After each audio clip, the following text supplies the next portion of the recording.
वडवळ फाट्याजवळ 3 वाहनांचा विचित्र अपघात। सोलापूर पुणे महामार्गावर वडवळ फाट्याजवळ 3 गाड्यांचा विचित्र अपघात झाल्याची प्राथमिक माहिती मिळाली आहे। हा अपघात रविवार दिनांक 2 जून 2024 रोजी दुपारी 2 वाजण्याच्या सुमारास झाला। या अपघातामध्ये दोघे जण जखमी झाले असून यातील जखमींना उपचारासाठी मोहोळ येथील शासकीय रुग्णालयात दाखल करण्यात आल्याची माहिती स्थानिक नागरिकांनी दिली आहे। दरम्यान रस्त्याचे काम सुरू असताना या ठिकाणी अपघात झाला।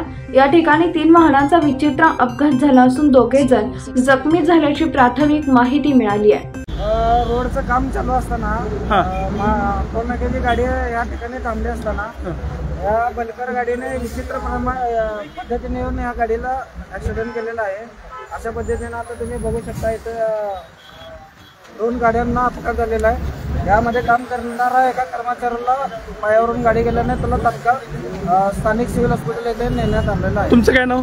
माझं नाव सूरज जम्मा आहे, मी इथला स्थानिक आहे। किती जखमी आहेत? जखमी तर सध्या तरी एकाला घेऊन गेलेला आहे, बाकीचा गाडीचा ड्रायव्हर तर पळून गेलेला आहे। दुसरा तो त्या गाडीतल्या माणसांना काय नाही सेफ आहे, त्याला किरकोळ कामास। नेमकं कशा पद्धतीनं अपघात झालाय, कोण कोणाला धडक दिलेली आहे, काय नेमकं पाहिलेलं आहे? आता तुम्ही बघत असताना बाकीच्या दुहेरी पाईपलाईनच्या माध्यमातून जे काम चालू होता त्याच्या माध्यमातून या गाडी 2 रस्त्यांना सेफ्टी देण्यासाठी थांबल्या असता ह्या गाडीनं भरधाव येऊन ह्या 2 गाडीला उडवलेला आहे।